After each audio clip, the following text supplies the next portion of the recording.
kehidupan kita sehari-hari kita mengambil keputusan baik kecil maupun besar, keputusan hari ini yang kemudian nanti akan berpengaruh atau tidak berpengaruh. Jadi kapanpun, dimanapun, siapapun Anda, itu salah satu skill yang sangat penting. Karenanya menurut saya menarik ketika itu menjadi satu topik khusus. Saya mau disclaimer, saya bukan ahli manajemen, tidak terbiasa, bukan motivator.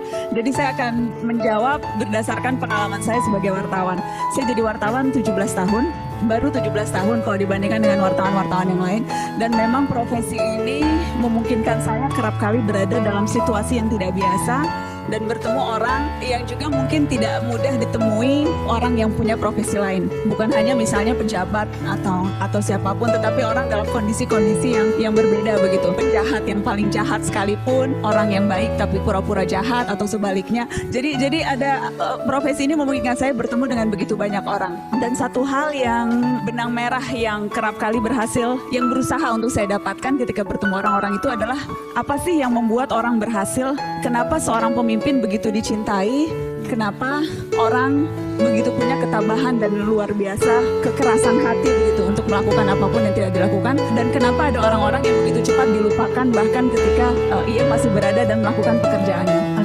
Saya menemukan ada beberapa hal. Yang pertama, orang-orang yang tadi saya tertarik Pak Jomi ketika bilang belajar. Menurut saya itu menjadi satu kunci sih. Orang yang selalu mau belajar dan mau mendengarkan orang lain. Kerap kali kalau saya wawancara orang, kelihatan tuh mana yang tidak terbiasa dengan perbedaan pendapat, dan kalau kemudian dikritik atau ditanya-tanya sesuatu yang sifatnya mungkin saja akan membuat ia terlihat tidak siap, itu akan langsung defensif begitu. Orang-orang yang berhasil kerap kali orang yang memang mau mendengarkan, selalu mau belajar dan tahu bahwa ketidaktahuan dia itu seharusnya menjadi cara dia untuk mencari tahu.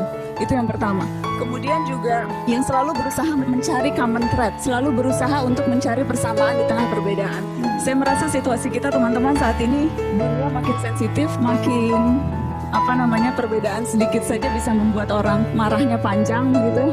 Apalagi ditambah kalau situasi politik yang panas. Jadi dunia yang semakin sensitif membutuhkan kita justru bisa lebih, bukan hanya belajar untuk menerima perbedaan, tapi belajar untuk menjadi orang yang toleran. Dan orang-orang yang berhasil, pemimpin yang dicintai, orang-orang yang punya kemampuan untuk membuat orang dan menggerakkan orang lain mengikuti apa visi misinya adalah orang-orang yang memang toleran.